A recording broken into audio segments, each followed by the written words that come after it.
Right, yeah. I was asked to talk a bit about generalized additive models. And in particular, I'm going to focus on the NGCV package today. And then some helper packages that are, or a helper package that I've written called Gratia. So what I'm going to cover today is I'm going to do a little bit of a presentation, and then I'm going to do walk through some examples and with the code in our studio. And hopefully the 49 slides doesn't turn into 49 minutes of me talking. I'm going to do a bit of an overview about what GAMs are and briefly just illustrate some of the code features of MDCV, like how you actually fit the model. And then, but I won't dwell on the information that's in the slides too much. I'll just do enough so that we can make our way through them. There are some slides that have some extra information in that I'm not going to go through, but I put them in the slides because it's a good place to have it in case it comes up when we're doing the coding. So I'm not going to go through all 49 of these things. And then I'm going to do one sort of bigger example. And then if we get a bit of time, I will do another example on some spatial data. Okay. And logistics, if you want to look at my slides, these are all done in our Markdown. If you want to look at these slides, I did post this link in the chat, but it's just this bit.ly link here. And this just goes to the same place as the link that was already provided by someone in chat to the Git repo if you want the sources. But this stuff is my slides, the slide deck. Okay. Right. I'm going to start off with a non-ecological example, but hopefully it will motivate why we want to use GAMs, why GAMs are an interesting model, and hopefully it's going to be familiar to most people watching this webinar. And it's the Hadley Center time series. It's the Northern Hemisphere, actually it's the global temperature time series.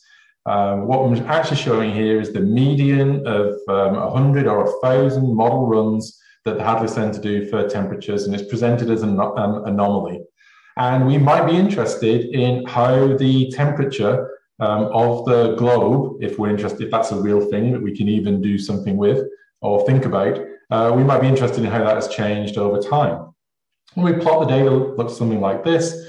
We might realize, well, okay, there's some non-linear change going on here. The rate of change in the temperatures is not constant through time, but there is some change. We might want to estimate what that is.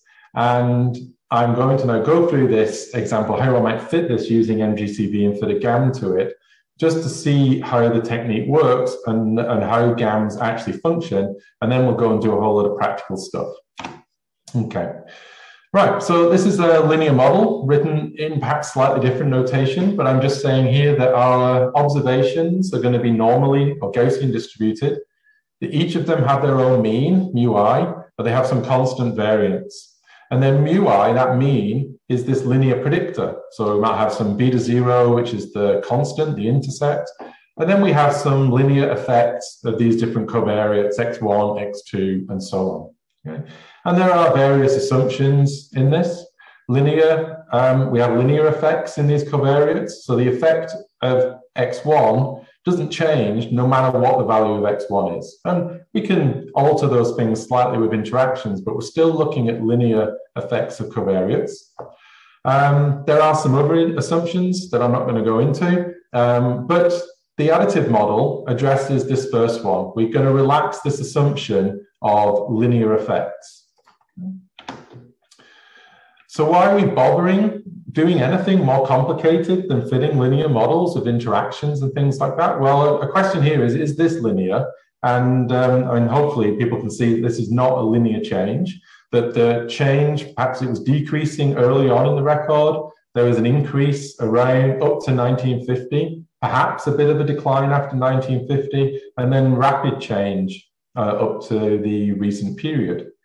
And if we just assume that the change in this temperature is constant through here, A will overestimate the rate of change early in the record, but will also underestimate the rate of change later in the record.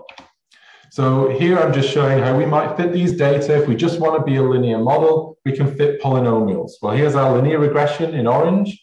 As I said, it overestimates rates of change early on and drastically underestimates the rates of change in temperature late in the record. We can get better and better fits if we increase the degree of polynomial. So if we include things like year plus year squared plus year cubed, and we're doing a pretty good job of fitting these data when we get up to about 8 order terms or 15 order polynomial.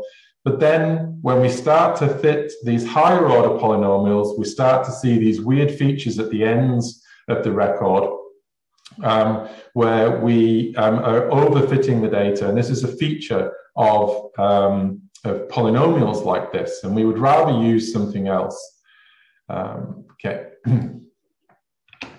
So we could just keep adding more and more polynomials, but that doesn't work because of these oscillations at the edges, this thing that's related to the Runge phenomenon. So are there better things that we can do than just fitting polynomials to these data sets? Well, GAMS, as I said, offer a solution to this. And this is how we load in that Hadley Center data, but I'm not going to go over reading this stuff in for you, but just if you're following along, this is the kind of data that we've got. We've got a year column, we've got a temperature column. Year is going to be our covariate, and we're going to want some nonlinear thing in that covariate, okay? So how do we model these data? Hopefully this has all worked. Okay, this is how we would fit a GAM to those data. So we're loading the package MGCV. We're going to use the GAM function, and we give our response and our covariates in our formula. And this should look very familiar if you fitted a linear model or a GLM or a mixed model. The only difference is that we've wrapped our covariate in this function S. Oops, apologies.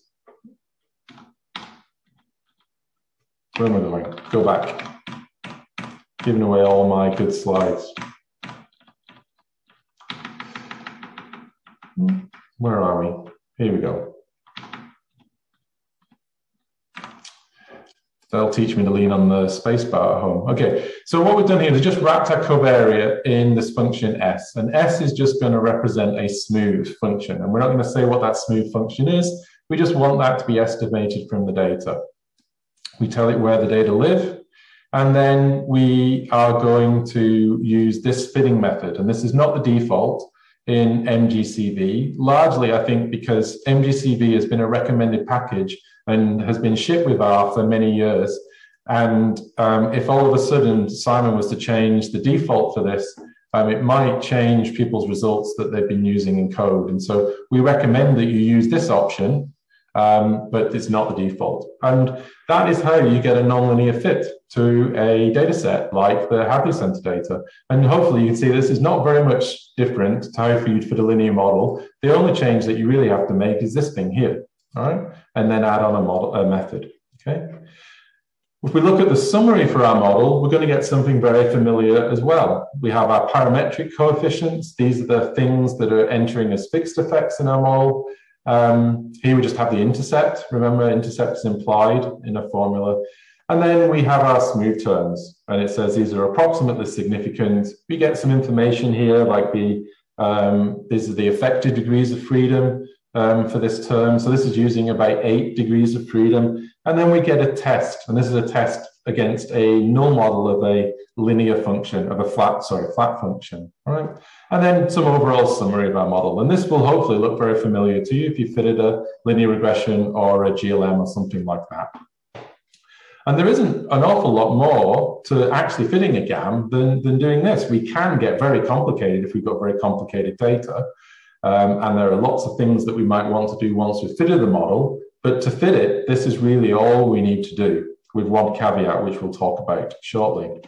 And if we do that, this is our GAM. This is the fitted model with some, in the dark blue here, we've got our estimated temperature anomaly, I guess, over time. And then in the salmon, or the sort of slightly orange color here, we've got the uncertainty in that estimate of that mean value over time. So GAMs themselves, they kind of lie partway between the very interpretable but potentially too simple linear model and the perhaps more difficult to interpret but highly flexible black box machine learning, deep learning models. And GAMs lie somewhere in between here. And they're useful for many reasons. They retain a lot of interpretability. We can plot the functions that we're modeling, that we're fitting, but we get some complexity, some extra complexity in terms of how we can fit our data because we don't specify what these functions should be. So how is a GAN different from a linear model? Well, this is just rewriting that linear model as just some sum of linear effects. Okay, so we've got J covariates, we just estimate J parameters, these are linear effects. And then the GAN for this ordinary Gaussian model just says, well, let's get rid of these beta J's, these fixed effects, these fixed constant effects of our covariates, and let's replace them with SJs, which are just smooth functions of our covariates. And that's really the only sort of main difference, the real difference that we're doing when we're fitting a GAN, when we're just doing this stuff, okay? And so we can have multiple smooth terms in a formula here. So this is smooth of x1, this is smooth of x2. And then if we want to get the equivalent of main effects plus interactions, we can do that as well using what's known as a tensor product smooth here, okay? But everything's the same. And if we want to go away from Gaussian, assuming that the response is distributed Gaussian, then we can change the family here. So we can do things such as fitting like generalized linear models or more fancy even distributions that are not available in GLM by changing the family. And that's important because most ecological data won't really be Gaussian at all. Okay. Right, so how did GAN know that this is what the trend should be in these data? How did it know this, right? What magic is going on here? Well, really, the magic is just these wiggly things, these splines, these wiggly things. And this is a spline, and I'm changing the coefficients for the spline to get all these different patterns. But I can represent very flexibly. I can represent some very wiggly functions. I can represent some relatively simple functions just using a very simple spline with a few basis functions and some coefficients. So how do these things work? Well, in that example where I had the polynomials, that was a basis expansion. That was a polynomial basis expansion where instead of just having x, the effect of x on its own, we had x to the 0, which was the constant term, the intercept, is column of ones in our model. We have x to the power 1, that was our linear term x, and then we had x squared, x cubed, so year squared, year cubed, year to the power 4, and so on, all the way up to, say, power 8 or something like that. That is a basis expansion where we just applied some function to our original covariate and we get a new set of variables, right? And so the transformation or the basis expansion that we're doing here is just creating powers of our covariates, right? But rather than doing these powers of our covariates, we're going to use different basis expansions. We're going to use various spline basis expansions.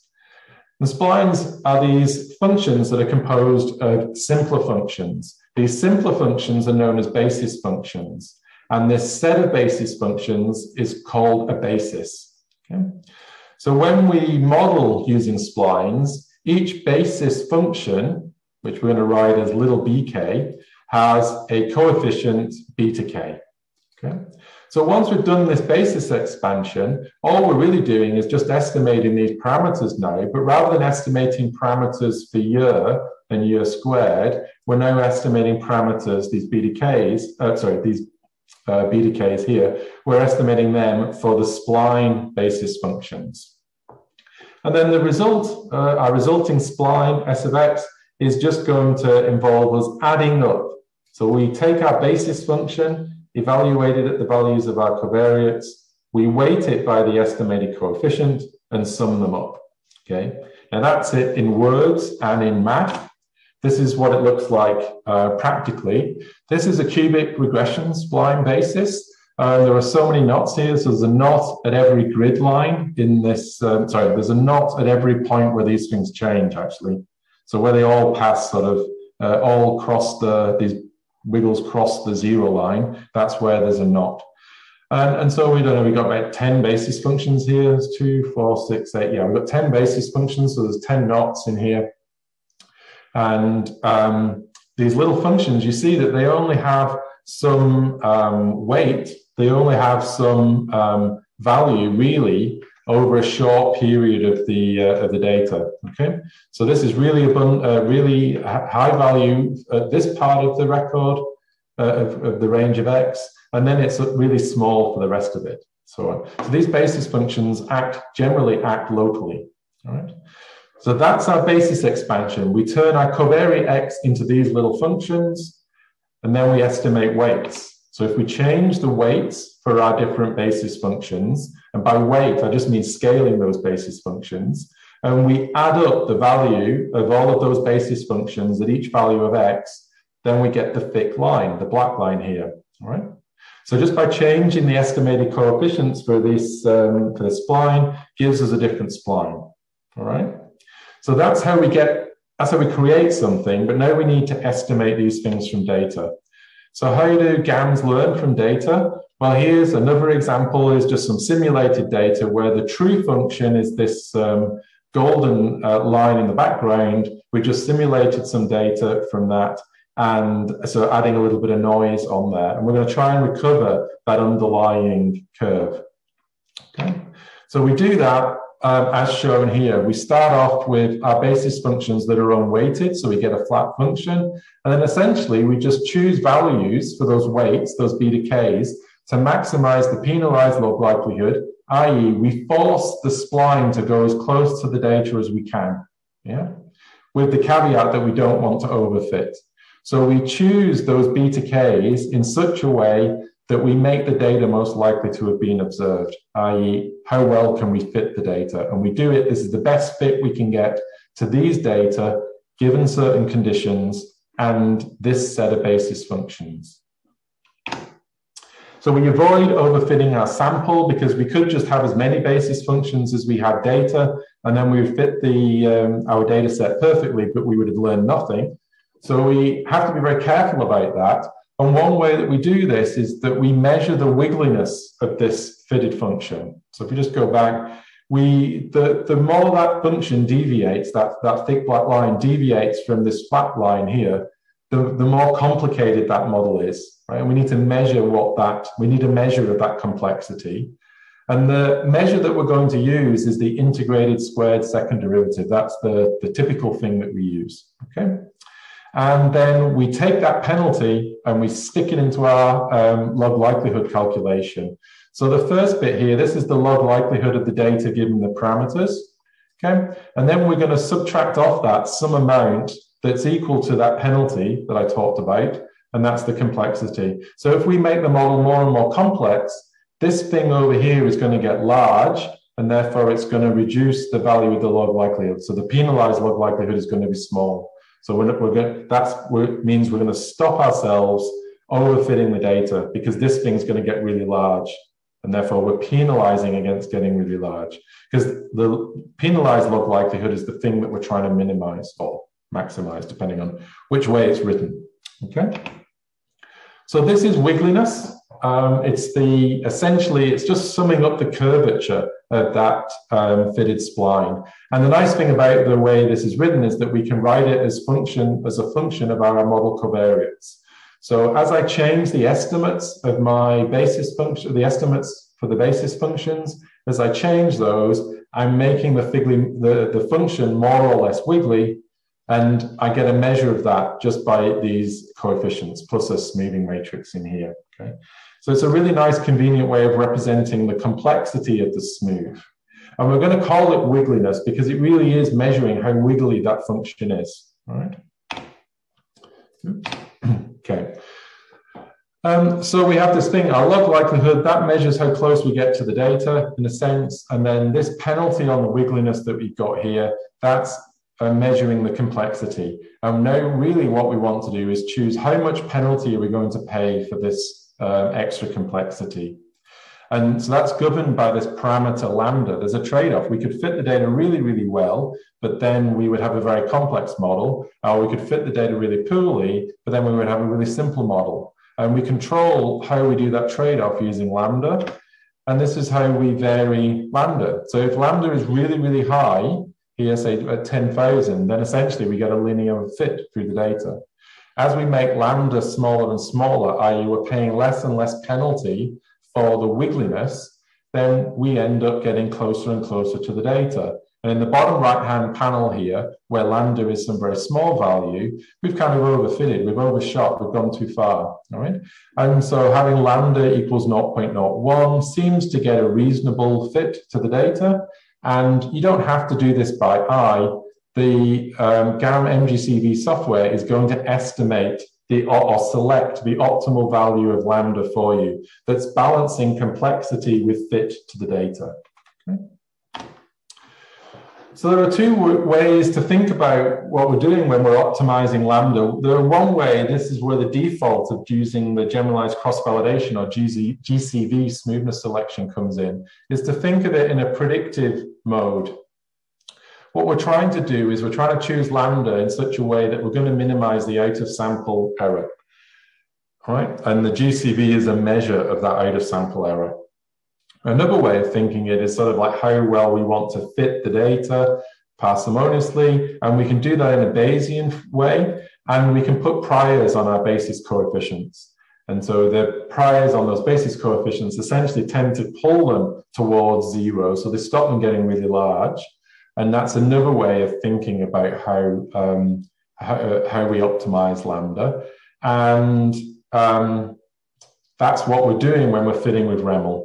Okay, so practically we use this REML criterion because it's numerically stable, and that's illustrated in this bottom plot here. These are showing, the middle panel here, we're showing the GCV or the log GCV criterion for different values of the lambda parameter. And so these are essentially running the same data, but with slightly different, the same underlying function, but with slightly different samples of data. And if we look at the GCV criterion, it gets really flat around the optimal value, okay? So the little ticks on this axis here actually show where the optimal value is, and they're really spread out. And so depending on what sample of data you can either have a model that is really smooth, i.e. is not very wiggly at all, or you can have a more complex model for the same sort of data, just a different random sample, right?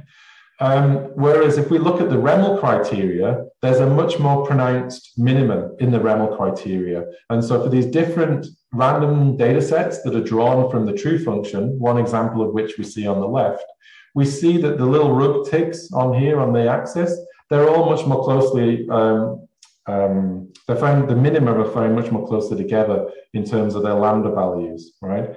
So this REML criteria is a better method. It tends not to undersmooth like the GCV can. And so that's why we recommend fitting with REML. Okay, but it's not the default, as I said, so you have to remember to add that. Okay, so all of that is actually taken care of for you. Once you tell MGCV that you want to represent something as a smooth, MGCV does all of that for you and chooses the optimal value of lambda. The only thing that you really need to consider yourself is how large a basis are we going to use. So we'll call this the basis complexity or the size of the basis, and that's this parameter K or argument K in the software. So one way to think about what K is that's the maximum amount of wiggliness that we can have. And really, it typically boils down to the number of basis functions that are in the basis, right? So you set this upper limit, this maximum wiggliness that you can envisage for the smooth. And then what MGCV is going to do is it's going to do that penalization. It's going to change the lambda to shrink some of those coefficients. And what will end up happening is that typically you'll use fewer effective degrees of freedom or EDF than K. So let's say you set K to be 10. Typically, the model will shrink those coefficients so that each of those betas isn't actually using 1 degree of freedom. It's using a bit less than 1 degree of freedom. So the EDF of our smooth, our spline, is going to be less than K. So K is the upper limit. It can't get any bigger. You can't get more wiggliness than that implied by using K basis functions. But MGCV will typically find a better fitting model with fewer degrees of freedom. So you need to choose K. Now, I showed you a model where I didn't choose K and it did the right thing. And that's because MGCV has to include some default, and the default is to set K to be 10, essentially, in a univariate smooth. And that is essentially entirely arbitrary. It should be checked, and really you ought to be choosing it yourself before you fit. But for a lot of effects, you can just leave it at the default, right? But the key thing is that K must be large enough to fit or allow you to fit the true function. That you don't know what it is, but it has to be large enough to allow you to fit that true function. The lambda, the penalty on wiggliness, will essentially do the rest. So you could, if you wanted to, just set K really, really large. And the main problem that causes is that the larger the K is, the greater the computational cost, because you've got a model matrix. If you set K to be 100, let's say, and you've got enough data to allow that, then now your model matrix has 100 columns in there, and you have to work with that 100-column model matrix. Whereas if you only really need about 10 basis functions, you're wasting CPU cycles using such a large model matrix. All right, we can check it, but this really is something that either you use the default and then check if it's big enough and then change if it isn't. But really, this is the only thing that you have to really think about. And ideally, you would think about this first. Think about the underlying ecological system that you're trying to model, what we know from theory, and choose K appropriately, all right? And then make it a little bit larger just in case you were wrong, and then check it using gam.check. Okay, so a summary up to this point, I think GAMs give us a framework to model in a flexible way nonlinear relationships. GAMs fit smooth functions. So these smooths are made up of little functions called basis functions. We use a penalty to trade off wiggliness versus fit or generality. And we need to make sure that our smooths are wiggly enough, or that we allow the basis dimension to be large enough. Okay, so that is the main user thing that you need to change is setting K. All right, and as I said, you could just use the default, fit your model, and then do a check to see if it's large enough. Okay, right. These are the slides that I'm not going to go through. There are, in the interest of time, there's just some information here that summarizes the different kinds of things that types of smooths that we can fit.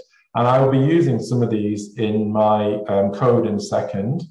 But the default is to use this thin plate spline thing. That's what the default is, all right? I said that we could fit distributions like GLMs, but we can actually fit a much wider range of families or distributions now that go beyond the exponential family.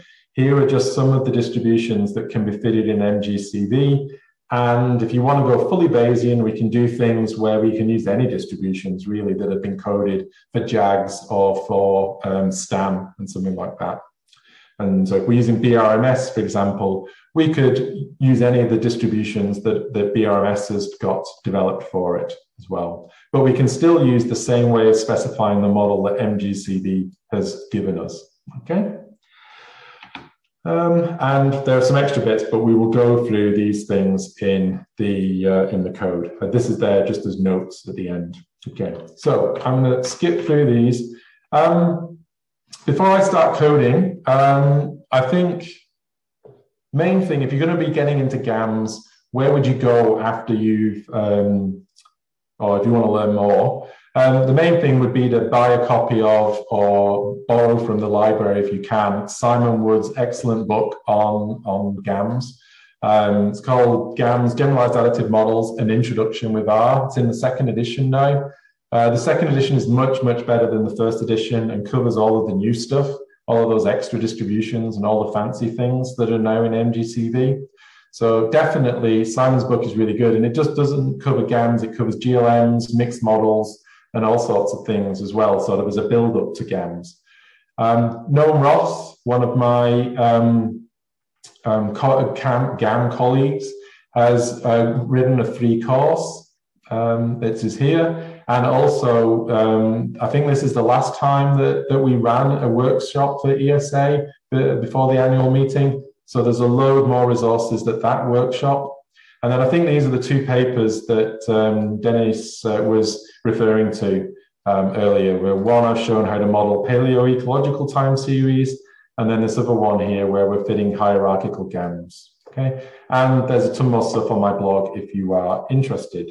Okay, most of this work has been funded by NSERC. Need to get a plug-in there, and all my work developing GAMs, the software and the tools and the papers behind working with GAMs has been funded by NSERC. And a big shout out to my friends and colleagues, Dave Miller, who's at St Andrews, Eric Peterson, who's at Concordia, and Noam Ross, who works for EcoHealth in New York. We've worked together for quite a while now on GAMs, and they've really helped develop both this and the software and the resources that are available around the GAM ecosystem. Okay, and obviously shout out to Simon Wood, who without all of his MGCD work, none of this would be as easy as it actually is today. Okay, so that's my slides. I'm going to go through to our studio now, and but the first example that I wanted to go through is related to some data. Actually, the data come from this Nature paper, which is looking at declines in arthropod in grasslands and forests in 3 different regions of Germany. And so this paper came out in 2019 and it's written by Sebastian Siebold, and they were sort of showing that there were essentially large declines in many arthropod taxa and biomass and the abundance of arthropods in these areas of Germany, and different groups of arthropods and different habitats that the arthropods live in. But there has been some discussion about how robust those trend estimates were. And there was this paper came out last year in Insect Conservation and Diversity, which is kind of like an extended comment on that paper of Sebastian Siebold and co. The first author here is Daskalova. And this question came up. They were just asking whether we should be accounting for the start year in any estimate of the trend in biodiversity. So basically saying if the first year in your record had a really rich, very abundant year for insects, or it was a very poor year for insects across the whole data set, then maybe you would under or overestimate your trend in the data just by virtue of which year you started sampling in. If it was a good year, you might overestimate the trend in the decline, say in the insect biomass or abundance or what have you. And if it was a bad year, you might underestimate the rate of change. Okay? So this, I strongly recommend, if you're interested in this kind of stuff, read this comment here by Daskalova and colleagues, read the original paper, and there is a response by Siebold et al. To these comments. But I wanted to take a look at the data. They were fitting them using linear trends with random effects for the sites and so on, and random effect for year. And I wanted to take another look at those using GAMs. Okay, so hopefully, if you can't see the code in our studio, can you just put in the comment, and then one of the co-hosts will let me know in case anything can't be read on screen. Okay, and because I can't type very quickly at times, or I make loads of mistakes, I'm actually going to just run through the code and what have you, and then I will explain what's going on. And some of these models take 10, 15 minutes to run. So all the code has been run already, and I will rerun most of it, and I will hopefully not run the expensive things so that I don't get stuck waiting for models to finish. Okay, so we're starting off, we're just going to load some packages. You will need some of these. In fact, I don't think you need GG Repel anymore. I was making some changes. All right. I've gone and collected the data that were provided by Siebold et al., and they're actually at this link that you can follow. It's a metadata site and a data repository where they've deposited the biodiversity data that they used. Okay, so we can read that in using a function from readr, and it's a German file, so it's using European conventions where the comma is the decimal.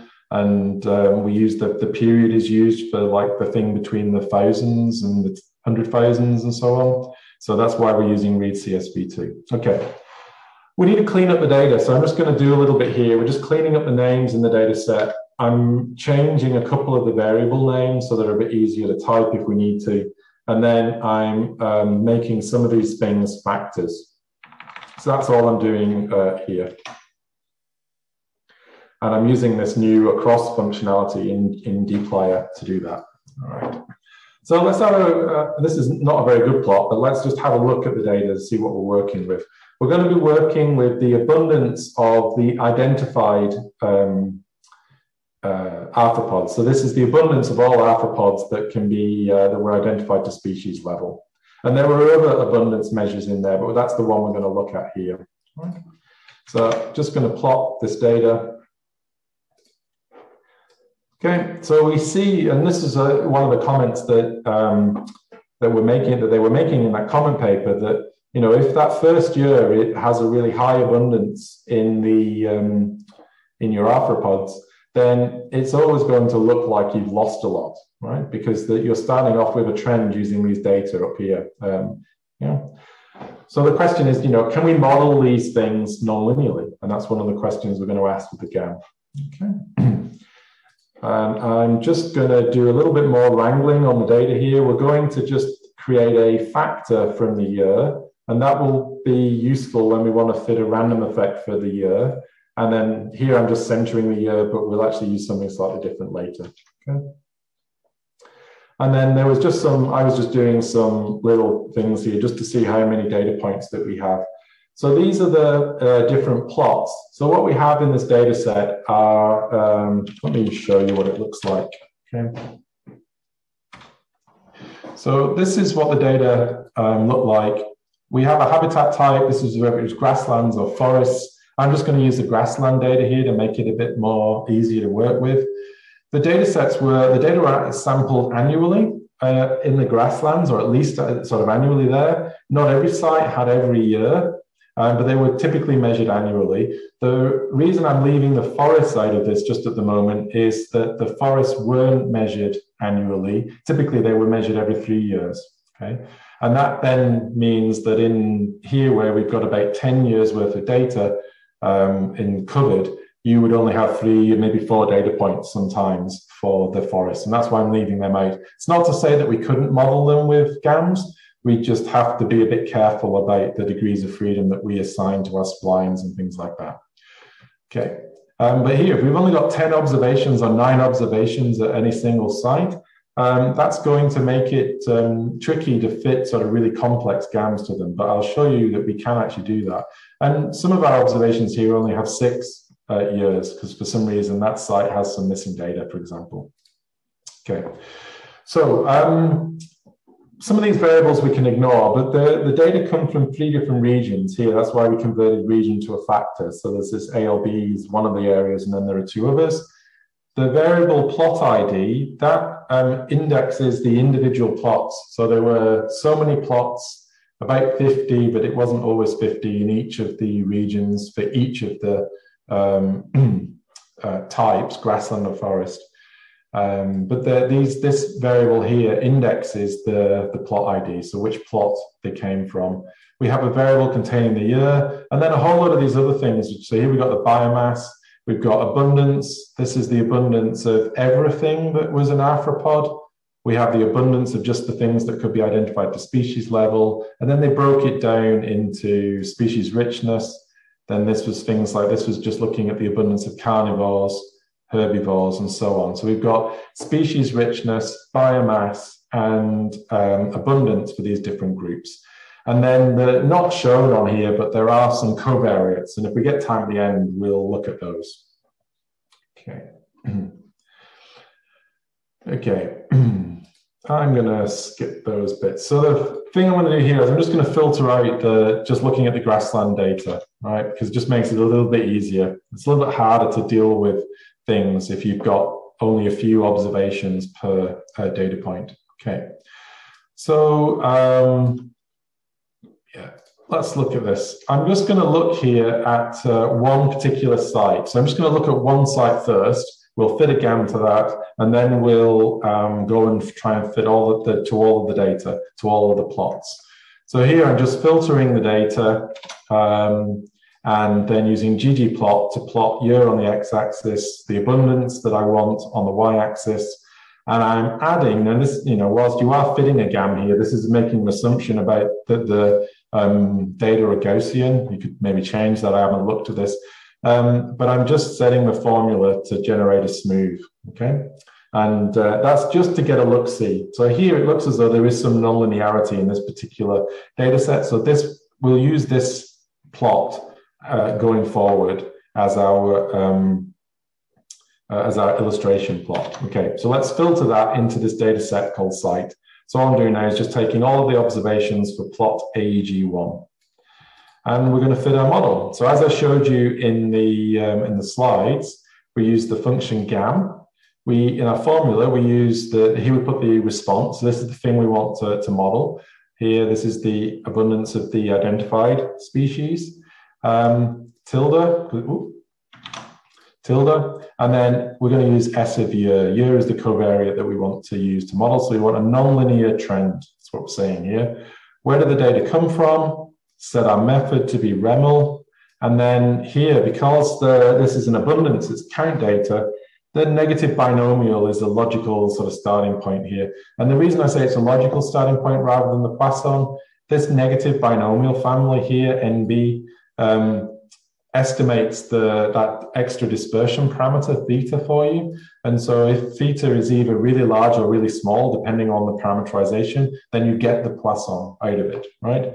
So this is just a logical starting point for these kinds of data. So let's run that. It doesn't take very long. It's a relative, there's only, what, 9, 10 data points here. If we look at the summary from that, then we get something that we get the output that should be familiar with you. So here we get the estimate. And remember, these are all on the log scale. So this was kind of like the average value over time on the log scale of the abundance of the arthropods. Then this is our smooth. And here it's saying the smooth uses about just over 2 degrees of freedom. And then we have some test on that smooth function. And so this is a test against a flat horizontal function. And, just if we look at the function now, if we plot this, okay, we can, again, this is on the log scale, so it looks slightly different to what we saw on the data plot. But this is clearly not a linear constant function. It's not, not constant. We might ask whether it's linear, and we could do that. But this is clearly not a nonlinear function. Clearly not a constant function. Hence, we get a very low p-value. All right, and then we get here, this is an adjusted R squared, so it's adjusted for the model complexity. But here, I think a better measure here is the deviance explained. Whether the R squared is meaningful for data that are not continuous and Gaussian is another matter. So I tend to use this deviance explained as an indicator of how well we fit. Okay, that's a GAM fitted to 10 observations. Okay, pretty simple. And to look at the plots, we could have done something like this. So we could put, what do we call it? M_site. So plot is the function that's provided by MGCV itself. So it plots these functions for you. I prefer ggplot and just being able to build up on top of things with different kinds of plots like ggplot. And so the Gratia package that I've been developing over the last few years has this function called draw, which essentially is doing the same thing as what MGCV's plot function does, but it does it using ggplot graphics. Okay? So it does almost everything that plot can do, draw will be able to do it. There are a couple of exceptions that it doesn't handle 3- and 4-dimensional smooths at the moment, but we're working on that. Okay. One thing to note here is that people don't really understand or often ask questions about what this axis means here on the plot. Okay. It's all of these smooths are typically centered around 0. So the overall model intersect is at this 0 line here. So earlier in the record, everything was more abundant on average than the overall mean. And then at the end of the record, the data were less abundant on average less abundant than the overall average. So that 0 here represents the overall intercept in the model, right? And then this is the effect. This is the effect. So rather than it being a constant, a straight line, we see that over the early part of the record, we get a decline in the abundance. But then no matter what you do as you increase X from about, 2013, 2014, as you increase after about 2014, there doesn't really seem to be much change in this particular site in terms of its abundance of arthropods, all right? So that's what we're doing here. And so this is centered around 0, and we do that so that we can include a model intercept in there. And ideally, we want that model intercept in there because we can include fixed parametric effects for factors, for things like that, can go in our model as well. Okay. One thing to note here, that's the value of theta that was estimated for that negative binomial. So I think this means that it's getting close to Poisson. I think it's closer to Poisson. If it was small, I think it would be a lot of over-dispersion. I may have got that entirely back to front, however, because I always get confused about the different negative binomial implementations. Okay. Right, so that was a single site, but there's nothing stopping us just modeling all of the grassland sites and seeing what we can learn from that by fitting different trends. One thing I should do, I mean, there's not really much point for these particular data, but I did say that you should do it. We have to look at model diagnostics. We have this appraise function that I have in Gratia, which shows you some different model diagnostics. Here's a QQ plot on the top left of the residuals. We get a histogram of residuals.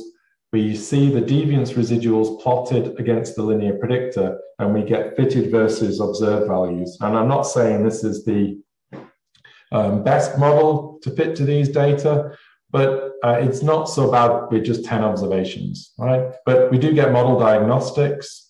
And I said that we also need to check the basis size. Now, there's nothing we can do about it here. We can't make it any bigger than the default. But if we check, this is what we get out from this test, this heuristic test. So that's the largest value that K could, or the largest value it could be, because we get rid of 1 for the identifiability constraints when we center. This is the number of degrees of freedom that we ended up using. And then Simon has a test that converts that into something called a K-index. And if the K-index gets large, then, if the K-index gets below 1, then it indicates that you might have set the basis to be too small. And the easiest way to look at this is to look at the p-value and see if that's close to being significant at, say, like the 0.05 or 0.01 level. And if it is, if this thing is close to 1 or below 1, and these two numbers, the K prime and the EDF, are very similar to one another, then that's a really good indication that K should be larger, all right? And so you'd have to go back in and make K bigger. Now here, we can't make K bigger because we don't have any more data points. So there's not much you can do. If this indicated that we needed a larger K, then maybe there's nothing we can do about that. And it might be an indication that you've just got a lot of autocorrelation in this kind of data where it's a time series. Okay. So the things that we can do, I mean, there are little helper functions, like here there's an add residuals function that I've got in my Gradia package. So we could look at the residuals. Here I'm just adding residuals to the data that we use to fit the model. So it creates a column called dot residual. And then we're just plotting that to see, so this is plotting the residuals over time. Perhaps some indication of autocorrelation, we could check that. Okay, the lag 1 autocorrelation is relatively large, but given the size of the data set, it's not unexpected.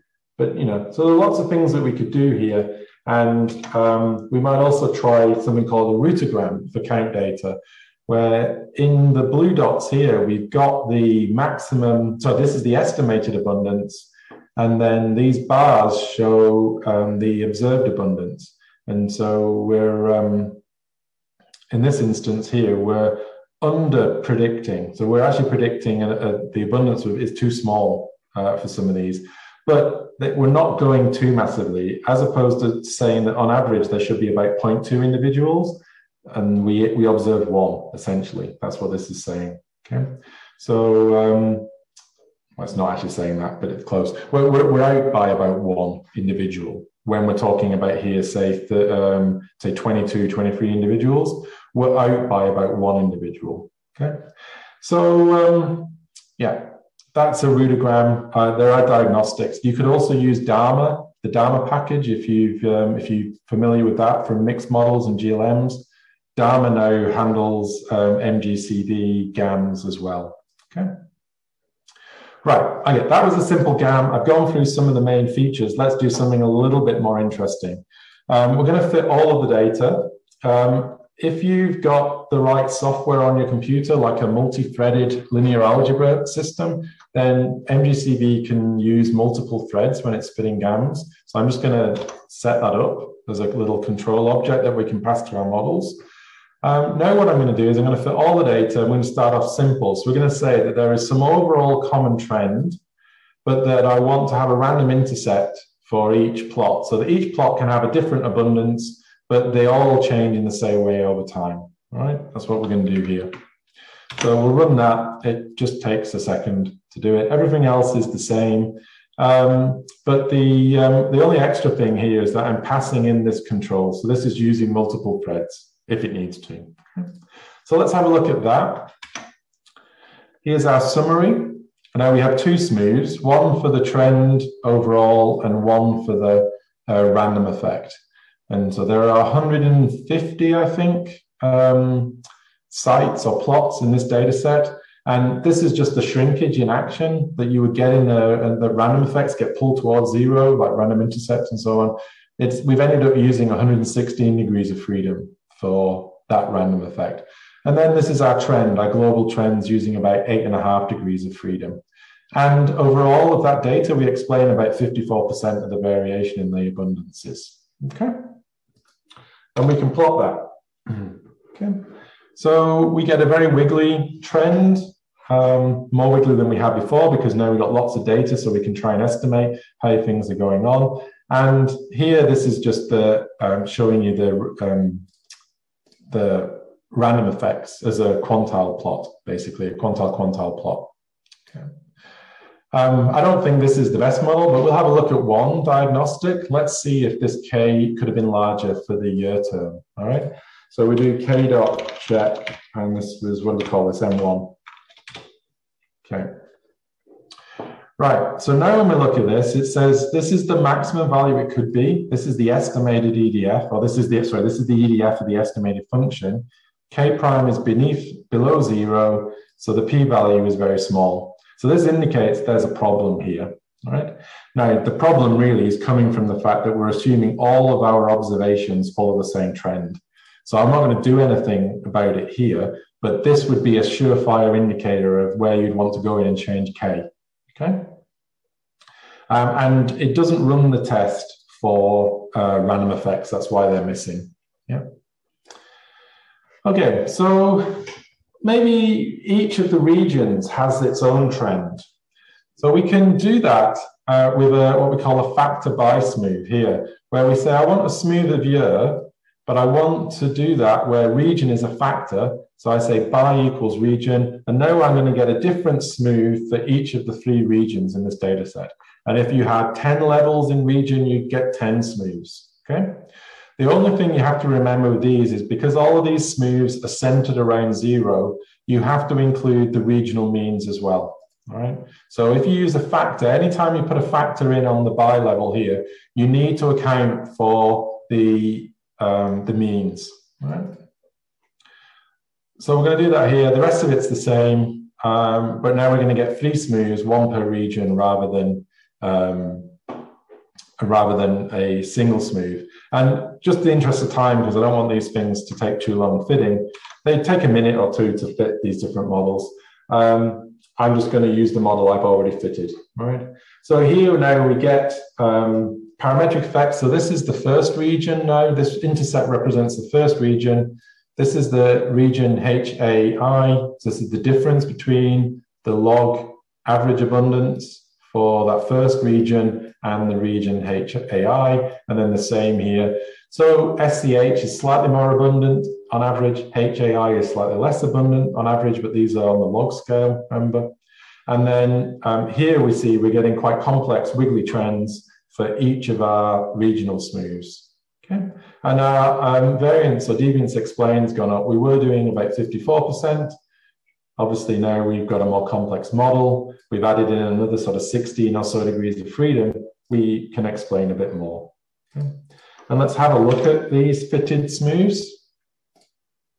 So we get our random effect, but these are our fitted regional smooths. And they're actually, you know, you look at them and they're quite different. So this SCH region has series that seems to have the series of pulses, whereas there's a bit more of a decline going on in HAI.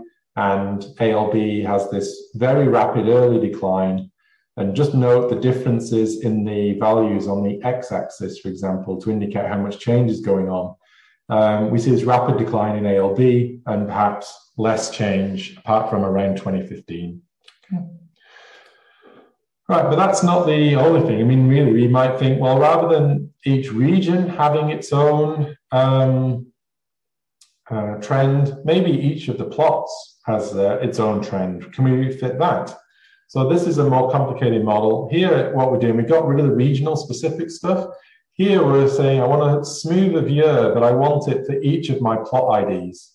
Now this is not, we're not using by anymore. We're using just plot ID as a factor, and we have to specify this special kind of basis.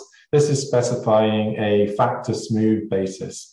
So the difference really between them is explained in that Peterson et al. Paper in Piaget. But mainly the difference here is that all of these share a single lambda, a single smoothness parameter, whereas this in here, each of these three separate smooths have their own smoothness parameter. So in the bi version, you could have one being really smooth and one being really wiggly, for example. Whereas here we're saying they all have the sort of rough degree of curvature, but they can all have different shapes. That's what we're saying here. And also, because I don't really expect there to be 10 degrees of freedom for all of these smooths. In fact, we couldn't estimate that because we don't have 10 degrees of freedom. So 10 data points for each of our plots. I've set K a little smaller, okay? And this here takes about a minute on my laptop. I'm not going to run that for the interest of time, but we do have that model fitted. Anything that includes random effects like this takes a little bit of time for the model to summary to pop up. And this model, it fits the data about as well as our regional model, but now we're using many more degrees of freedom here. We've got like 380, okay? And the reason I got rid of this term, this random intercept, is that this one also includes a random intercept. So it's a random intercept plus a random smooth, right, for them. So that's why I got rid of it, okay, just to make that model a little bit simpler to fit, okay. So if we have a look at what this model looks like now, it's going to look like this. Come on. And it's using ggplot, so it's a little bit slow because it's now trying to draw about, well, quite a few smooths, okay. So the reason that this plot looks like this is more just to illustrate some of the variability that we have in some of the sites. So you see some of the sites decline quickly. Some of them don't decline very much at all. Some of them see an increase and then a decrease and so on. And this is really not for you to pick out any individual trend, but just to look at the variations in the shapes of the trends, right? Okay, so now we could think of a balance between those two kinds of models. Maybe there are region-specific trends, and then around those region-specific trends, we allow each plot to have its own trend, right? This hopefully will make the model a little bit simpler because we can capture the common pattern by using this factor smooth. And then we use this just to sort of model the individual trends within each of our sites. And this one, much more complicated model, it takes about 3 minutes to fit on my laptop. Okay, so we're building up model complexity all the time here by just looking at how, trying to decompose the data into some different things. Okay, so now we do a bit better again. We're explaining about 70% now, but notice this has come down a lot, right? So in the model before, it was 380 degrees of freedom. Now it's 219 degrees of freedom. And that's because essentially what it's doing is it's saying, okay, if I'm from region ALB, I get the trend implied by this function, and then I add on some extra little wiggles that just fine tune the trend for my particular plot. And if we draw that, that will hopefully become apparent as what's going on here, right? So what we're doing while this is drawing is we're just trying to decompose the data into different patterns of variation. So here I'm saying, I wanted to have trends in each of the regions plus some site-specific variation. Before I was saying I just assumed that all of the sites follow the same regional pattern and so on. All right. And we'll use some calculation in a minute to just choose between these different models. If all I was interested in was just trying to fit the trend in each of my sites, then I would go back maybe to this model here, to M3, where all we had is that factor smooth, right? That's the one that if I don't care about trying to explain where the pattern is going, if there's any common pattern, this one here just says, okay, just fit all the trends and using 5 degrees of freedom for each smooth, okay? All right, and then we might think of a more complex model, and this is using the ideas from that comment that I mentioned, is that the extra thing we're going to add in here is we're going to add in these year-to-year effects. Like I said, maybe the first year, everywhere, in every region, all over Germany, maybe all over Europe, that first year was just really good for insects, and it was really high, or it was really bad for insects, and maybe it was really low. So what we're going to do here is just estimate the average abundance for each year as a random effect, okay? And then estimate the trends on top of that. This takes about 5 minutes on my laptop, and we're just going to draw this just to have a look at it, okay? And it'll look something similar to this. All right, but you see, while this is plotting, you see this one here, they become a lot smoother, the multicolored rainbow plot. They become a lot smoother because each site is essentially using this as the common trend, the factor by smooths, okay? And then this, this factor smooth interaction thing, the rainbow colored plot, that is just fine tuning. It's just adjusting this common trend to each site, basically. All right. So this is our model. So it suggests that there's sort of linear change in this region, some sort of nonlinear, but generally a decrease over time in this region. And then this is the pattern. So most of our sites in this particular region seem to have seen an increase in 2015 on average. Okay. And then these are the year-to-year effects. All right. So this is just saying that some years will be higher than others. And in a minute, we'll look at these. Okay, so we can do some diagnostics. Here, our QQ plot, it looks as though it's all with maybe 1 or 2 exceptions lying within this reference band, which suggests that the data, follow the model well, the assumptions of the model. These should be roughly Gaussian with data that have got a high mean, even though they're count data. So this should look roughly Gaussian, which it does. We have a nice scatter in the residual plot, and the fitted values look fine from this. I mean, this model is not perfect, but it's, you want to do a lot more with this, I think. But for the purpose of illustrating the different kinds of models we can fit, I think we've done reasonably well with this model. We can look at the summary for M5. And we'll see how much variation we've explained. So the last most complicated model was about 70%. And we're doing about 70% now. But all we've done is we've put some of that variation, and you can think of this as just the year-to-year variation. Some of that variation has gone into this term here, this random effect for the year. And therefore, that's got rid of some of the pattern that was in these regional specific trends. Okay. Let's check the basis size. Let's make sure that K's were large enough for each of our smooths.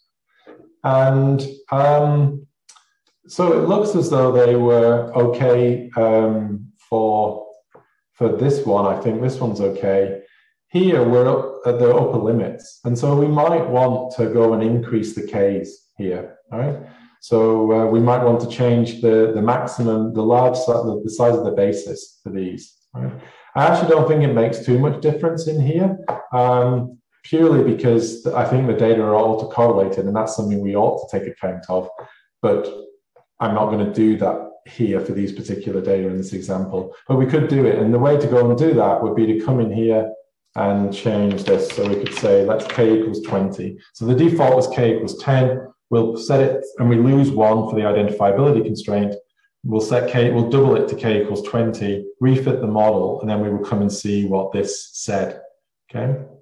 And ideally, we're looking for these numbers to start to diverge, because what it's saying here is that you gave it all this freedom of potential functions that it could fit, and but it didn't use all of them. Here, we gave it this amount of wiggliness, and it used almost all of them, right? So maybe if we'd given it more wiggliness, it could have used more functions. So that's what this test is trying to show us. Okay. Let's have a look at how well it fits with our rudigram. This doesn't do too badly. I mean, we're getting the count. Sometimes we're overestimating the count. Sometimes we're underestimating it.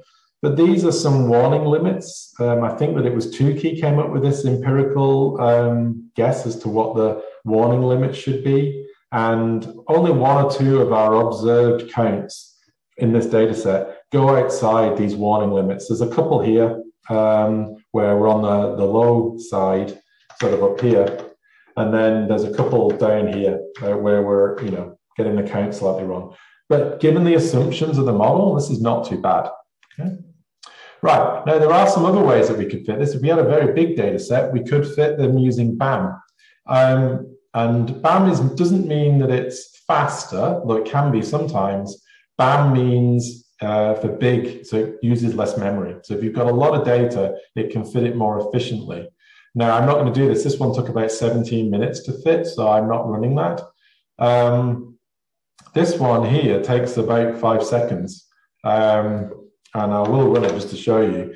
But this model should fit in a few seconds. And it's fitting the same thing. It actually does slightly differently, but I want to explain what it's doing while it's fitting. So there are 2 different things here.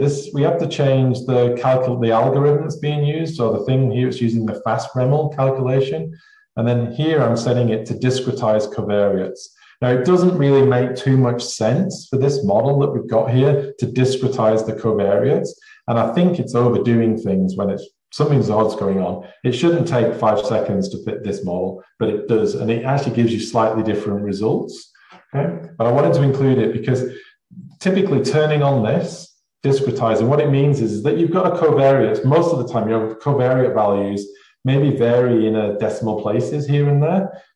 So what MGCB does is just says, I'm going to map all of my observations to a grid where I've got rid of some of the decimal places. So each observation gets mapped to some discretized version of the data.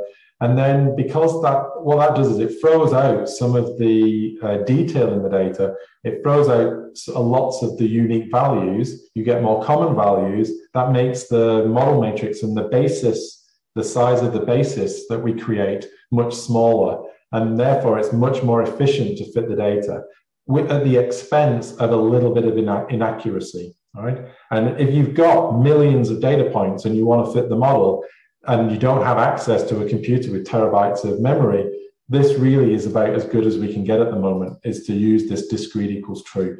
Okay. Right.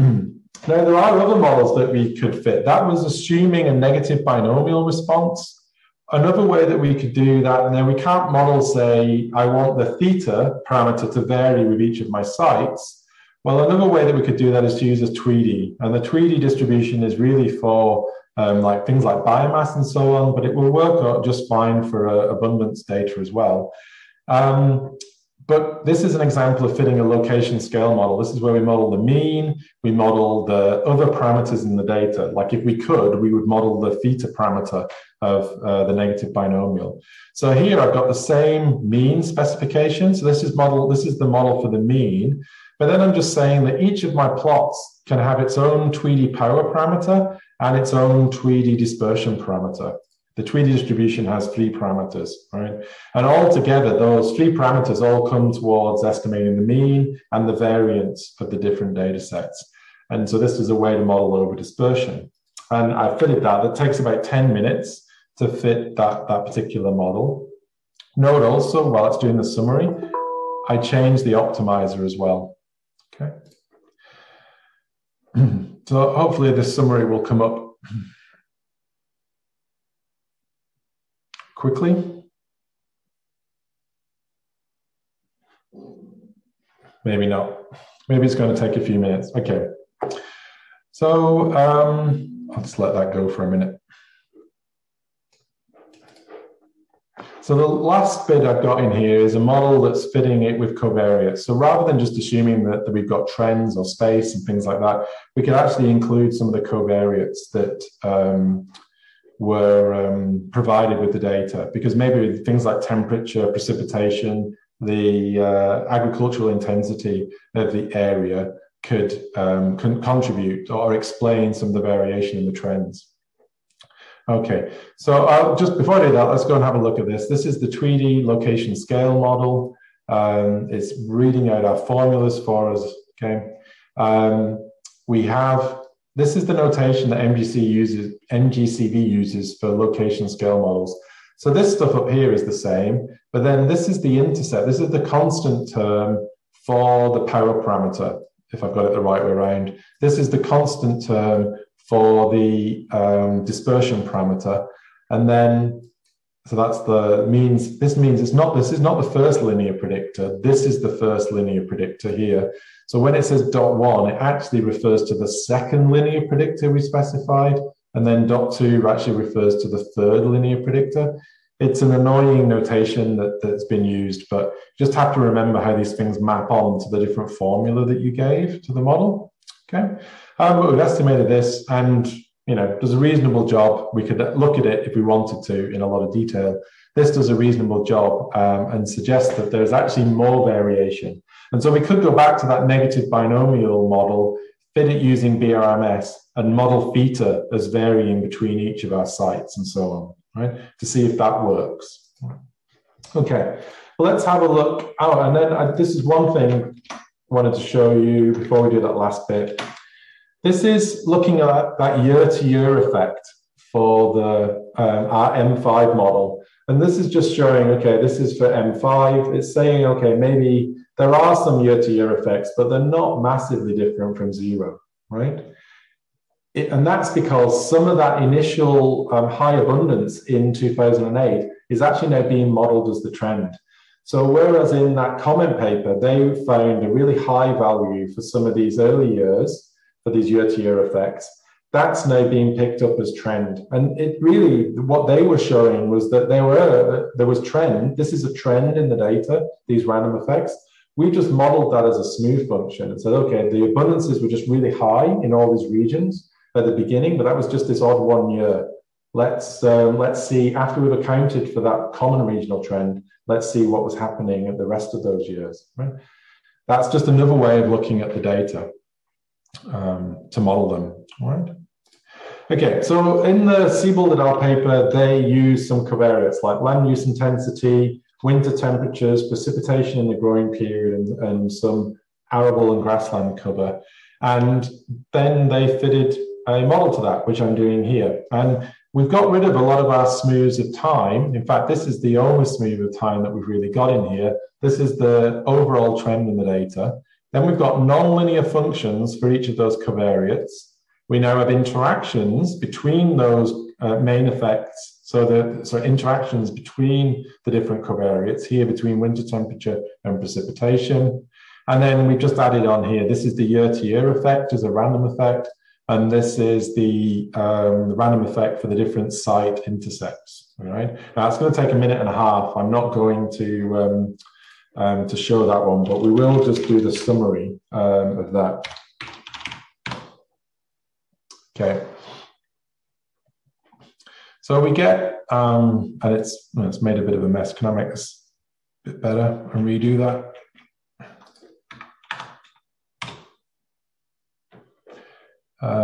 No, maybe I need to make it even bigger. Okay. Okay, so what we're seeing here, this is the effect of year, this is the main effect of year over time. What these TIs are doing is saying, well, this is the pure interaction between the trend in time and the land use intensity changing, all right? So these are interactions, but where we've taken out the main effects. Because I want to include the main effect up here. You see in these interactions, year and the scaled year appears several times.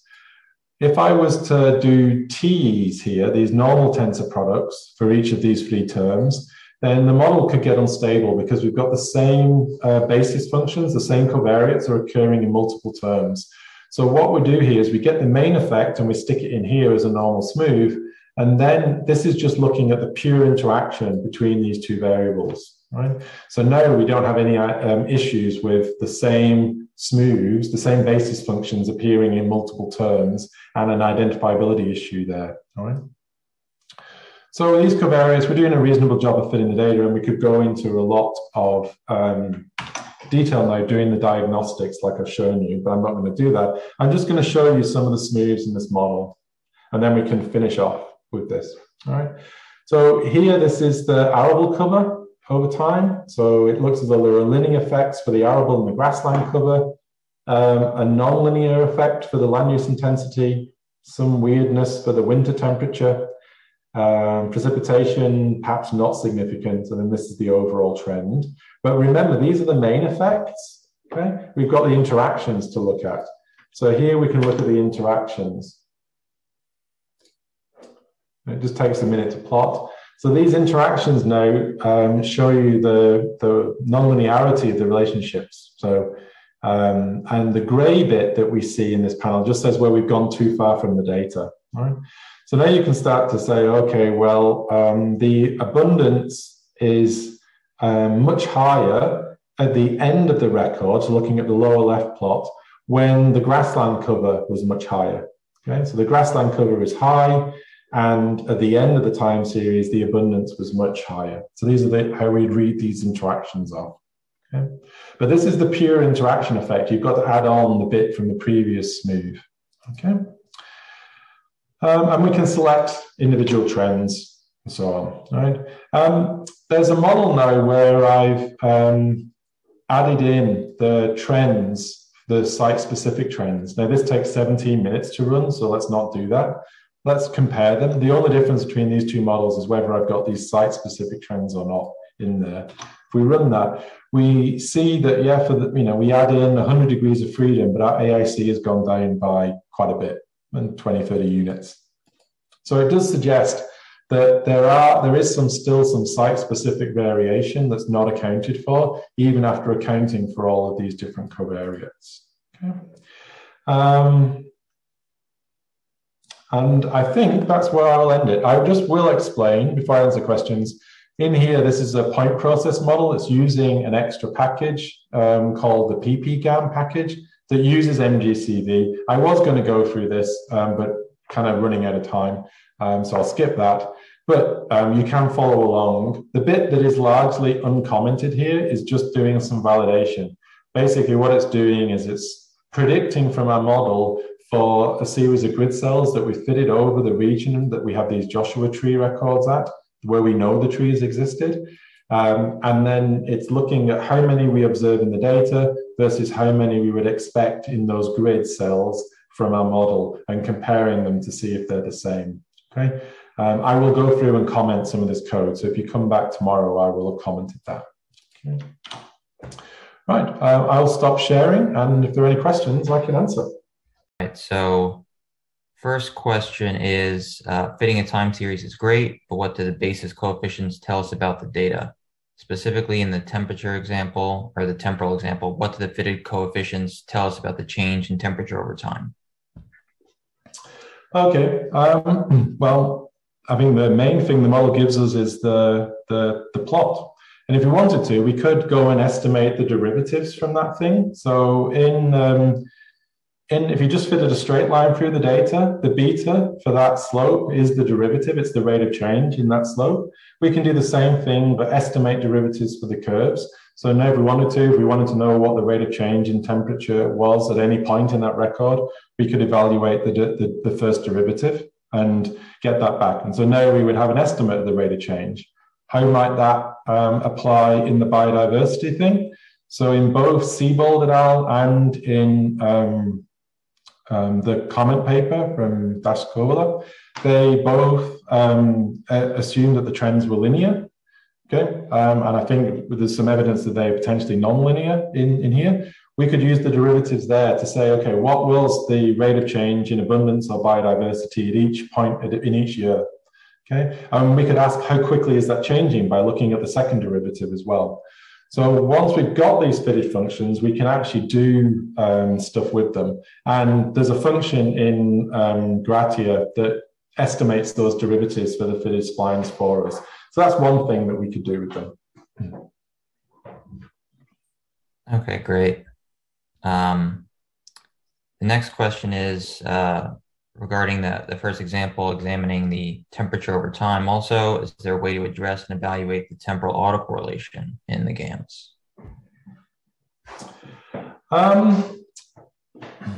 Yeah, so there were a couple of things with GAMs. Well, that model actually, I think if you go and look at the underlying code in the slides, that model does actually include an AR term in the residuals. Partly because the data, there's variation, there is still autocorrelation left in the residuals that isn't accounted for by the trend, because that trend was relatively smooth. There's still some periods where the temperatures were warmer than the mean for a few years and then cooler for a few years and so on. So we can account for that, but we can only really account for it easily if the data are Gaussian. If they're not Gaussian, it's a bit harder to do. We would have to assume that there was autocorrelation in the mean part of the model, and you can't do that with MGCV. We would have to go and do that using something like BRMS or fitting it in STAN or something like that by hand. But we could look at it. Another way to think about it, though, is that you could just make the trend more wiggly if you wanted to. And the wigglier the trend, the more autocorrelation is in the data. So a really wiggly trend just says that there is small scale variation in the data, and that's what autocorrelation is. It just says that for a few data points, they was running higher than the mean, and a few data points were lower than the mean in runs. So high autocorrelation could mean a wiggly trend. And so you could just keep increasing K and make the model a bit more complex than it perhaps needs to be. Yeah. So there are two different ways that you could look at it. Yeah. Okay, great.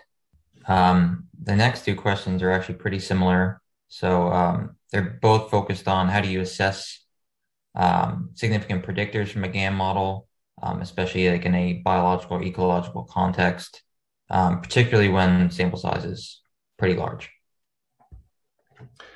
Yeah, so my, let me just, I'm just going to share again, and I'll go back to our studio. So this model here that the one that we sort of ended up with includes these effects of the covariates, as well as these nonlinear trends that we might have fitted to account for residual variation in the data that's not modeled by these covariate effects.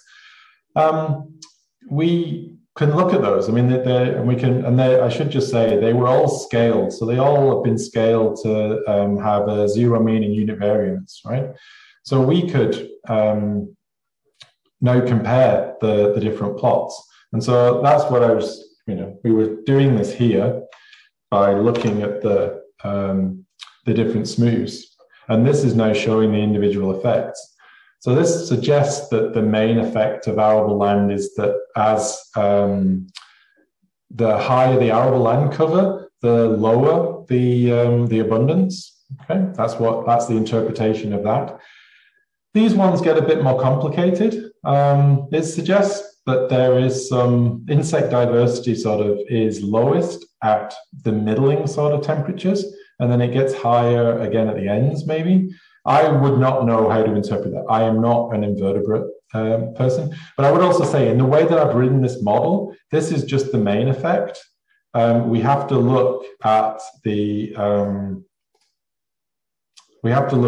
things as well, okay, which is the interaction. And so this makes it a bit harder to understand what this model is showing, because the effect of temperature, for example, is buried up in this plot here, with the precipitation effect and in the other smooths that we were just looking at in here, all right?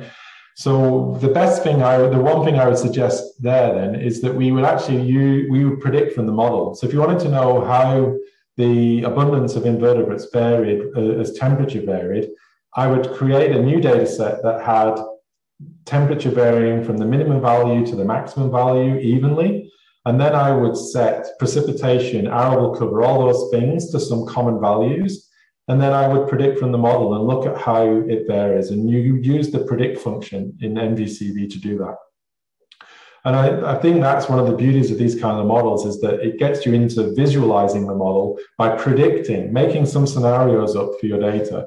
Okay, what if I vary winter temperature across the gradient that I have? How does that change the abundance, right? And I think with complex models like this, that's the sort of way that you should be interpreting them and going in and look. How can we do the selection? There is one more thing that you could have added in here to decide if these things were important or not, is to do select equals true. And what that does is it essentially puts an extra penalty on all the terms so that they can be shrunk out of the model entirely.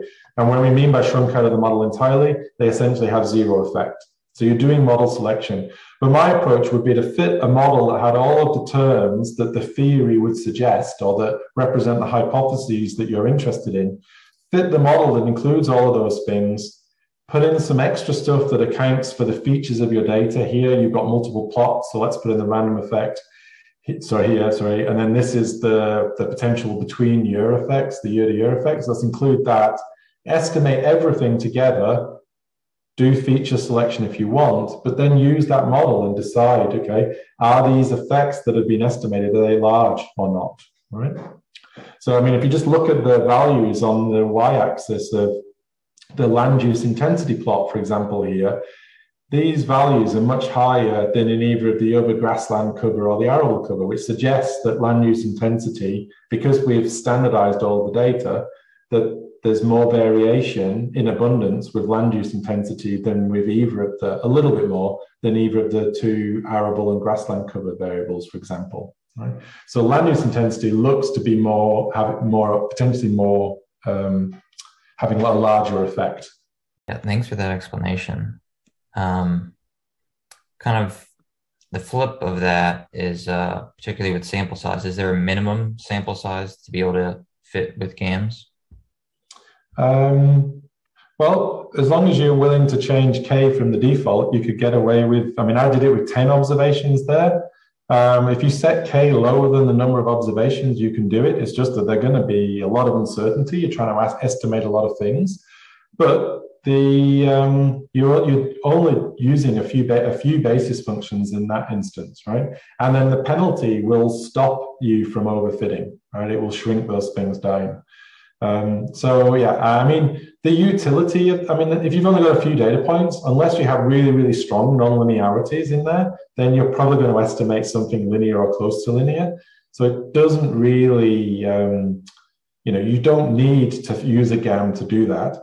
The advantage, I think, is where you've got maybe more than 10 or 20 data points, and it becomes a useful way of estimating things where you're not sure what the shape of the effect should be. But you could do it with 10, with 6, you just have to change K to be lower. Yeah.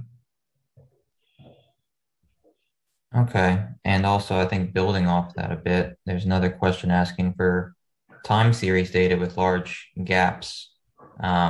When using GAMs, would those gaps be interpolated linearly, or would they be fitted differently within the GAM? Right. So, yeah, I mean, I guess talking about the gaps in the middle of the time series, so within the time series, that's okay, actually. I mean, all that will happen is that the uncertainty band as to what was happening in there will just get large. But it's not linearly interpolating essentially through there. It's just saying these are our best estimates for the basis functions over that whole range of the data. And it's how we get from one side of the gap to the other side of the gap without introducing excessive wiggliness is essentially what it's going to do, because there's no data there to constrain what should happen. So I don't know. It's not essentially going to do it linearly across the gap, but it's going to do it smoothly across the gap. Yeah. More of a problem is extrapolating. That gets more problematic if you're trying to predict for like forecasting out of some new observations out of your model. You can do it for maybe, in the case of the biodiversity, you could do it for maybe 1 or 2 years, but you wouldn't want to go, and then it would be a linear extrapolation. So, there's a lot of uncertainty associated with that. But I have a blog post on extrapolating and interpolating with GANs if people want to look at that more. Great. Additionally, for checking model assumptions based on those diagnostic plots, would those be used essentially the same as for like a linear regression in checking those assumptions? Yeah, I think really GANs are just generalized linear models. So you would essentially, I think, just follow the same rules that you're doing for, and actually, once you've done the basis expansion, once you've converted your covariate like year or temperature or whatever into the spline basis functions, then it's just a penalized GLM. And if we didn't choose the smoothness parameters, it is just a GLM. So everything that you've learned about GLMs and the diagnostics from those apply here. The extra thing that we need to look at is whether the basis expansion was large enough to begin with, and that's the main extra thing. Okay, the rest of the assumptions would be as if this is just a simple GLM. Yeah. Okay. Another question asks how you would fit multiple seasonal components within the game. Yeah. Okay. It'd be easier just to share the screen so I can write some pseudocode. Okay. So I'll just stick this at the end, but let's say we have a data set where we've got year and then the day of year. Put this in a comment. So we got those two things like that, and we want to model the seasonality and the long-term trend.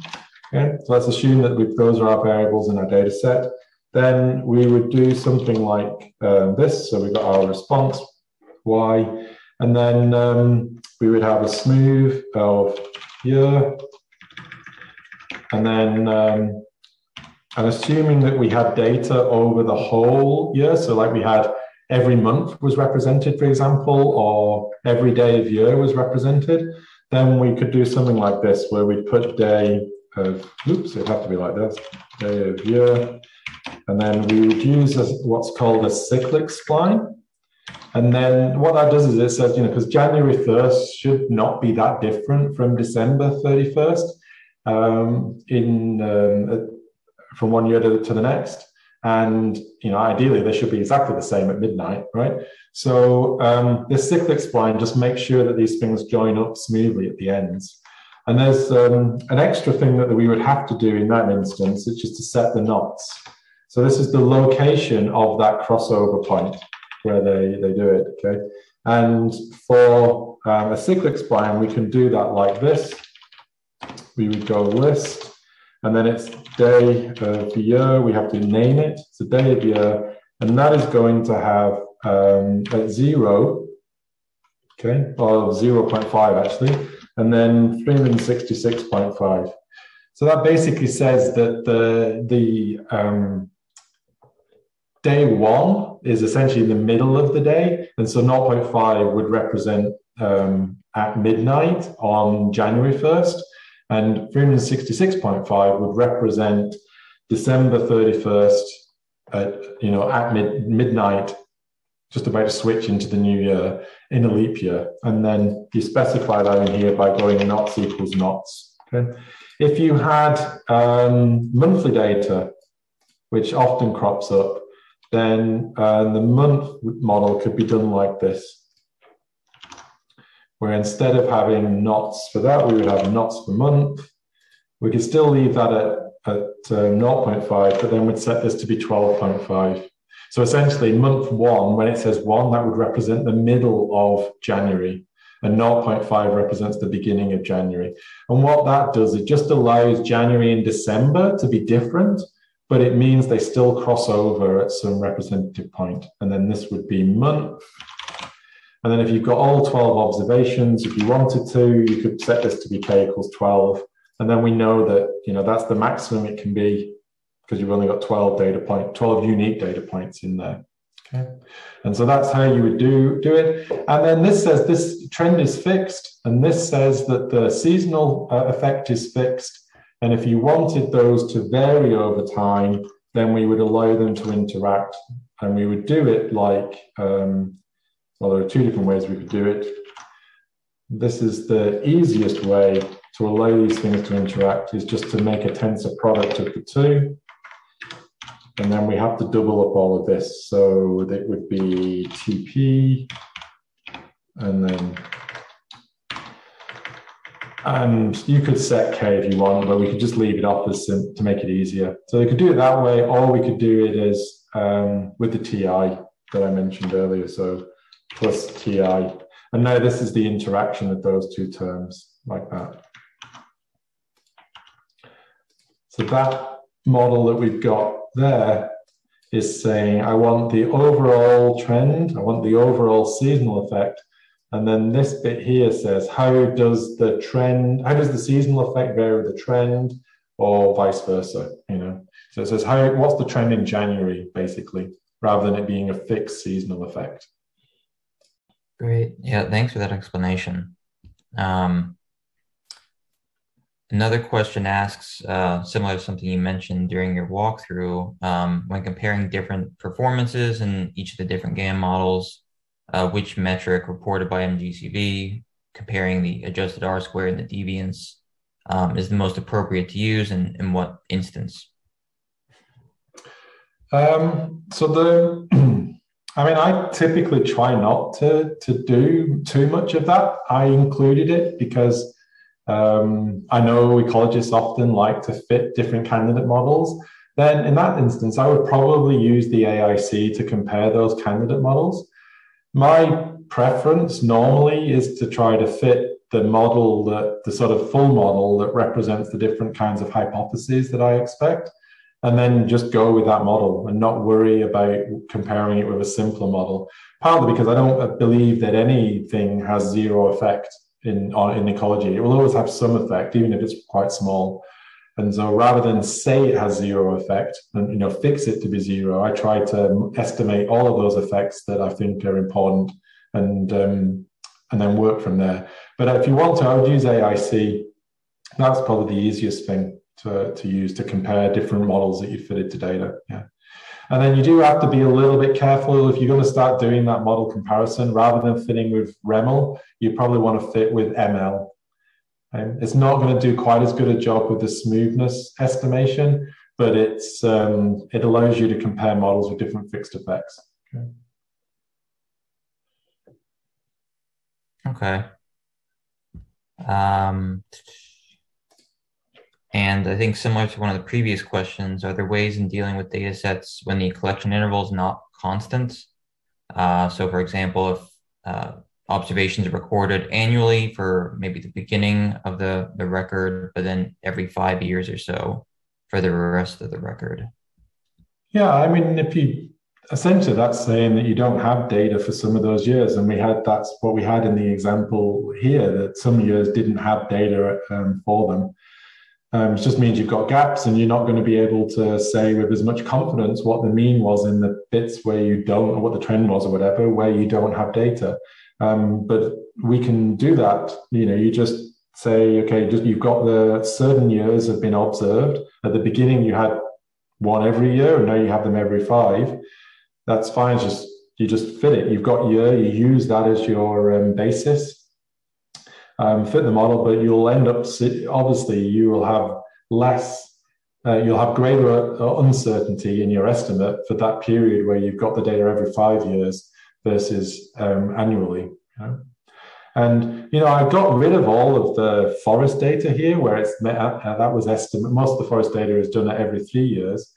We could have used the information from the regional trends in the invertebrates. We could have used for the grasslands to maybe help say something about what was happening in the forest plots.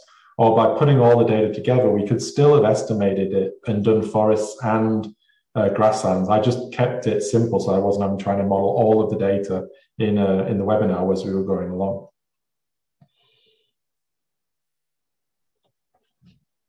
Okay, and something focused a little bit more on forecasting now that you touched on briefly was how might GAMs be useful in near-term iterative forecasting when they rely so heavily on existing data?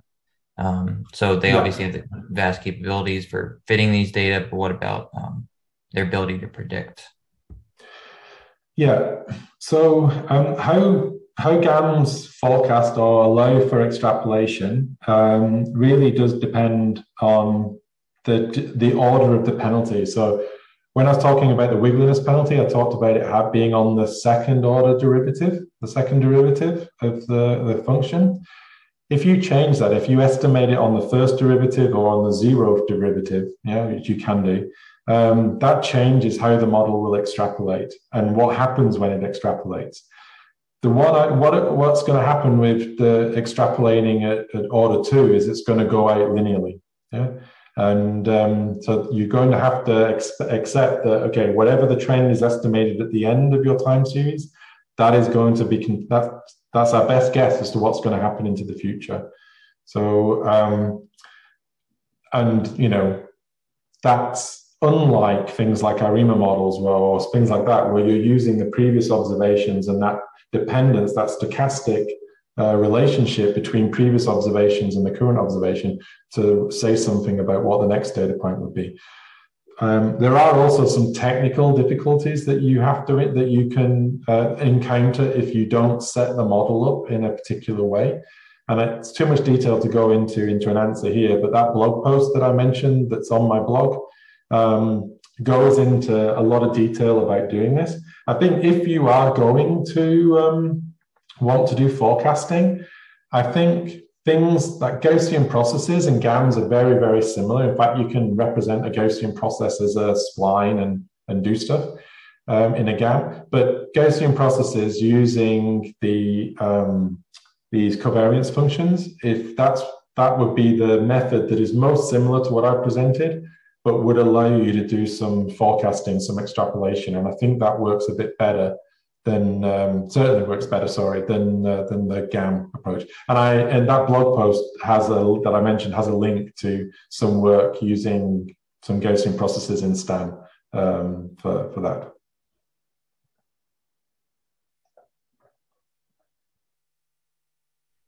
Great, yeah, thanks for that.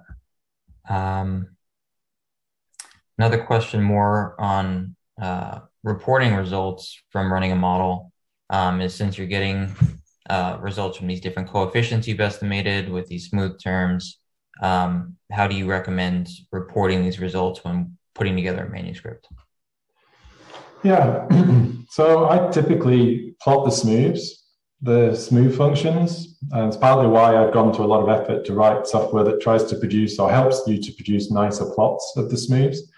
So I think the smooths often are what's needed, but in that example that I ended with, where we decomposed the effects of the different covariates into a main effect and then it's in pure interaction bit, though the how to interpret the actual smooth plots is actually really complicated and not easy to get your head around, right? You're trying to take this 2D surface and then remember that there's also a trend happening across that, right? Which is not easy to get your head around. And so in those instances, that's where I think you should do these sort of scenarios that I mentioned earlier, where you're predicting. If you want to focus on the effect of temperature, then you vary temperature and you predict from the model, holding everything else constant, or if you want to look at the relationship between temperature and precipitation, predict for a grid over temperature and precipitation, hold all the other variables constant, or set them to reference values, or exclude them, for example, using the predict method for GAMS, and just present those scenarios, present those visualizations to sort of say, okay, this is what happens. This is how much abundance changes if I change winter temperature by 2 degrees or over the whole gradient that I've observed in my data set. And that's what I would do. And then I think somewhere you need to include the output, the summary table output, which has those coefficient estimates, which has the EDFs and things like that. But that's probably something that just gets thrown into a table in the supplementary materials. I mean, you don't need to read all that off. And it's, as I said, it's not going to be that useful for a model like we had where we decompose things into main effects and interactions, because there's no one line in that model summary that says this is the effect of temperature anymore, right? But I would include them just so that people can see how complex the fitted functions were, and they get some idea, some comparison. So that's what I would do. Given the time, I'm gonna say, can we go with one, maybe two more questions and then wrap up? Yeah, Jody, I don't know if there's any way to save the questions that weren't answered, or any to save the chat. And if you send it to me, I'll happily go through and answer questions. Yes. I won't do it this week because I'm sort of working on something else, but I will definitely do it next week and post them back into the repo. Yep, that sounds perfect. So yeah, let's go with maybe two more questions now, and then I will send you any that we didn't get to either in chat or on Poll Everywhere. Okay, great. One is asking if you think that GAM's mathematical complexity has the potential to hinder comparisons with other studies or the development of our understanding of processes underlying certain trends compared to linear models, which are more readily described mathematically and easier to interpret potentially with their coefficients. Yeah, well, I mean, if I'm going to be argumentative about that, then I would, if you've got like that, I showed a linear fit to that temperature. So someone's just asking in chat before you go, I'm going to post them in the repo. I'll put a markdown document and I'll post the answers there. And if I do them quickly enough, Jody will be able to send them out when the video gets, she could mention it then when the video gets sent. Yeah. Okay. So sorry, back to being argumentative. I would say in the case of that temperature plot, for example, as an example, then the linear trend doesn't do a very good job of describing the data. It never gets the rate of change in temperature right anywhere. Okay, maybe at one point, right? So it's not a very good description. Okay, overall, if you want to say, yeah, on average over the last 150 years, temperature has changed by this much per year, that's okay, fine. That's what the model would say it would do. But is that useful when it's an overestimate for the first 100 years of the record and it badly underestimates the changes in temperature in the later part of the record? So just because something's simple doesn't necessarily mean that it's a good description of what's going on. And I mean, I've had arguments with my own co-authors about this, and you'll find papers where we fitted linear models and we fitted GAMs in there, and they talk about the overall change in the record, and we talked about the nonlinear pattern. So, I have the same argument with my colleagues about it. I just think that, in something like this biodiversity, where we're wanting to look at, it doesn't really matter if we want to say, is there a trend or isn't there a trend? I mean, yes, it does matter actually, because you just get into arguments or this back and forth discussion about whether there is or is not a declining trend in choose your animal of interest, because everyone will look at it and they'll try to model the data in a different way. And some will point out, like the comment paper did, if you count for these years that have got really abundant data, then the trend disappears. If you didn't start that particular experiment in 2008, but you started it in a year later, those trends disappear. Whereas I might say, well, actually, that is that the abundance was really high in 2008 and it declined afterwards. And knowing that it declined rapidly in the first couple of years of that survey, and then in that one region hasn't changed very much over the rest of that survey, that tells me something useful. I think that's more useful than just having, yes, on average, it has changed by this amount. The diversity has declined by this amount. Temperature has gone up by this amount over the record. And so I would say, yes, they're more complicated. They're a little bit more complicated. If you really want to understand what they're doing, they are more complicated than linear models. But really, when you're fitting them, you're only adding a few extra characters to your formula to get them to fit. And you only have one or two more things to do to check them because they are just GLMs. And so my personal opinion is that you should just fit the GAM and not worry about it, unless you're trying to do forecasting, and then we can have another discussion. But yeah, that's what I would say. Yeah, thanks for that answer. Okay, so the last question I'll go with, make it maybe a little simpler, is when getting your results back from running your GAM, how would you present the real response values for the y-axis using Gradia compared to like MGCV, where you can use the plot function and the shift argument to account for that intercept?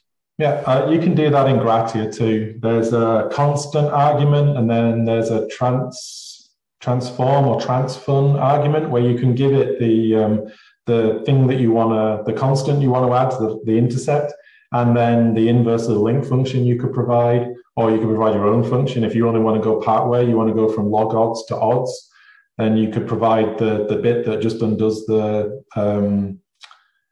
log transformation, so the exponential function.